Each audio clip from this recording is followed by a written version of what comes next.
Good day, everyone. Um, First of all, I would like to introduce myself.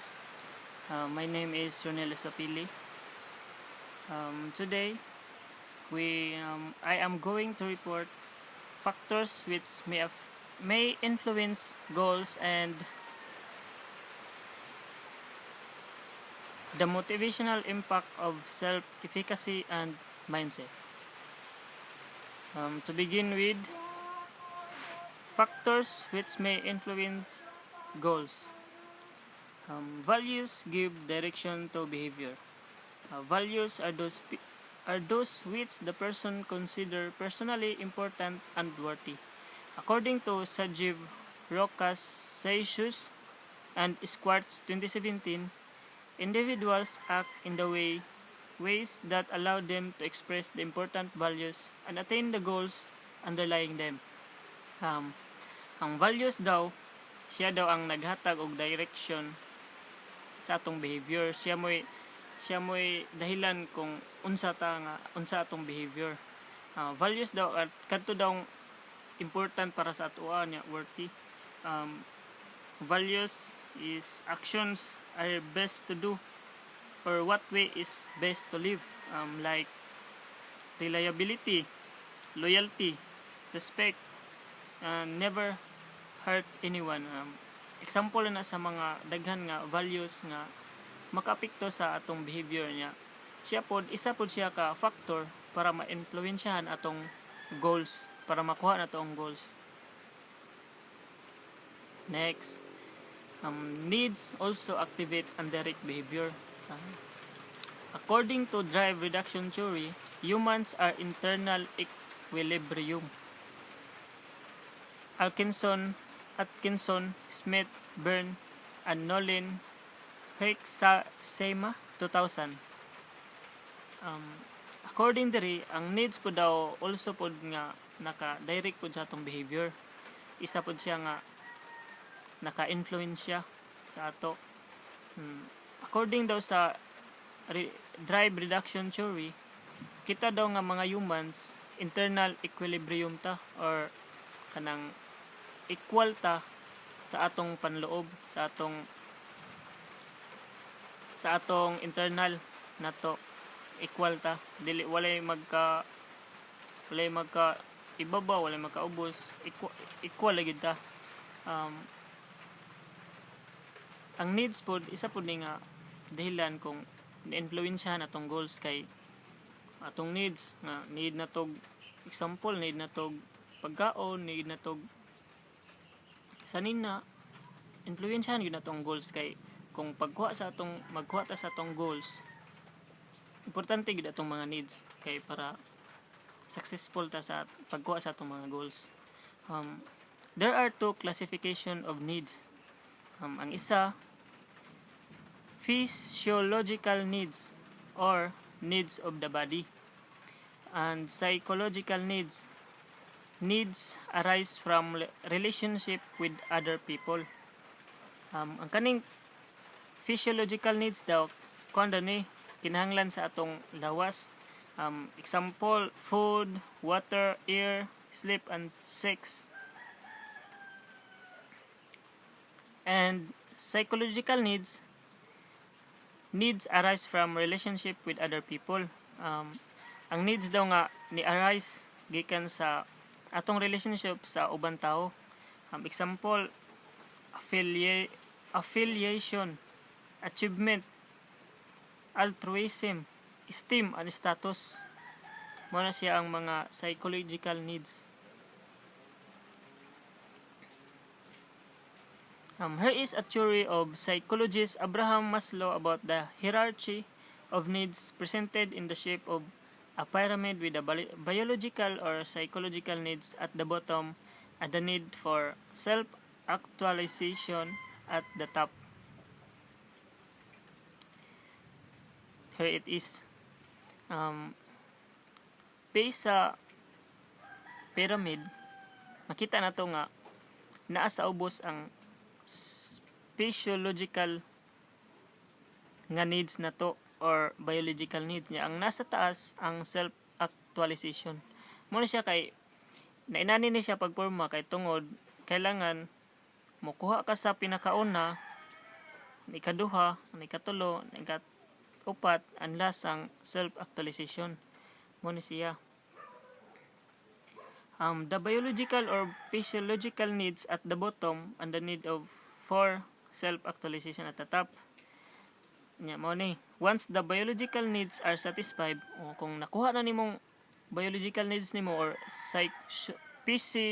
physiological needs, pagkahuman na ang safety or security needs become important. Okay. Pagkahuman nimo sa imong physiological, kailangan manguha na ka sa imong safety kay para malayo ka sa mga danger nya ma-secure pod ang imong kaugalingon, such as the need to be safe from danger o na siya inya illness, untreat, mga sakit. Once these needs are met, individuals may be able to achieve love and fulfill the need for belonging. Pagkahuman na pod anang safety, moadto na dayon siya sa love and belonging. And eventually, individuals can achieve self-esteem and realize self-actualization. Pagkahuman daw ato,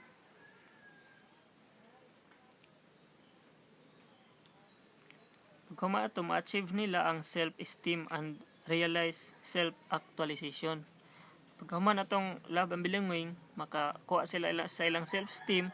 Pagkahuman, makarealize din sila kung unsa ilang pagsabot sa ilang kaugalingon. Muna siya ang self-actualization. Self-esteem includes being accepted, respected, and valued by others. Muna siya ang self-esteem. Nga nang ma-accept ka, marespeto ka, nya mahatagan kag value sa ubang tao. Self-actualization refers to self-fulfillment. Muna siya kung ma-realize na daw imong self-actualization, muna ang self-fulfillment kanang ma-fulfill nimo sa imong kaugalingon or achievement of one's potentialities, imong potential. A student may satisfy the need for self-actualization by striving to get a high grade and becoming a better student. Ang example ni kay kanang estudyante nga naning kamot para makakuha og dako nga grado. Nya para mahimo pong better student, muna siyang isa ka self-actualization. Ma-fulfill nimo imong kaugalingon ba?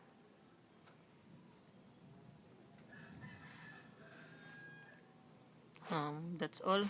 Dili na punta sa the motivational impact of self-efficacy and mindset.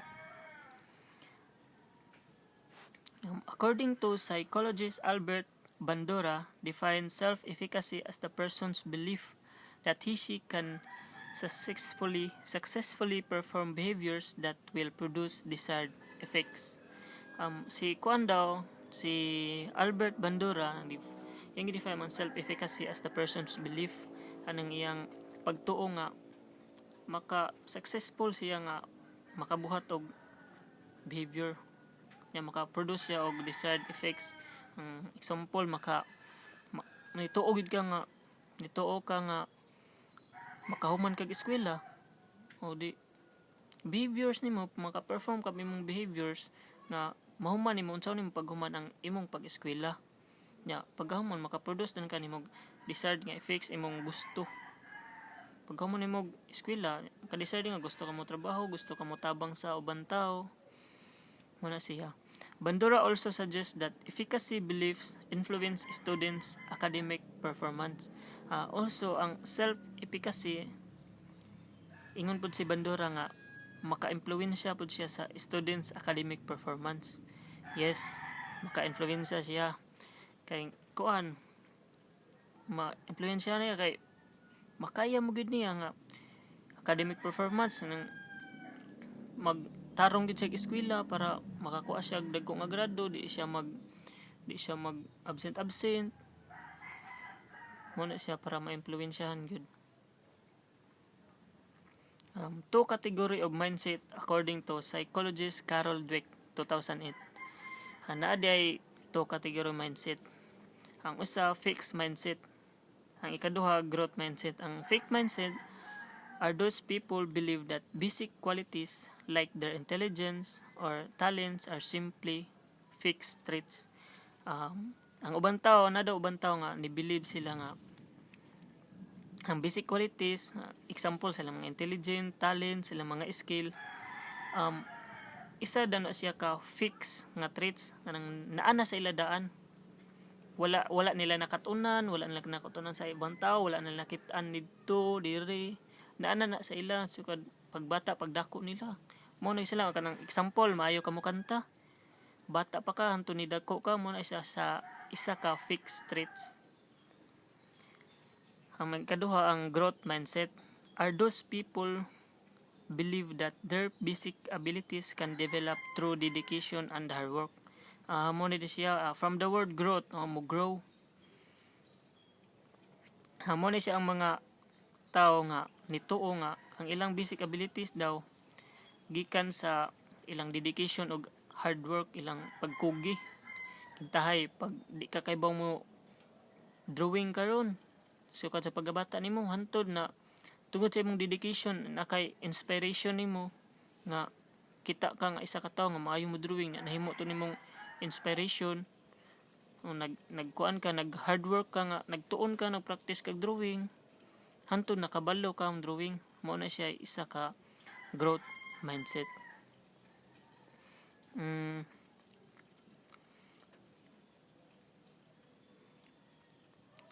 A way that promotes their achievement. Na siya. Research has shown that mindset is related to students' self-confidence and motivation. Mo di siya. Ang mindset, ang nai-research dahil nga, ang mindset daw is same na siya, related siya sa student self-confidence. Mindset niya og self-confidence related na siya, and motivation mo to siya. And thank you everyone, that's all. I hope nga namoy nakatunan na deliver na kumayo. Thank you.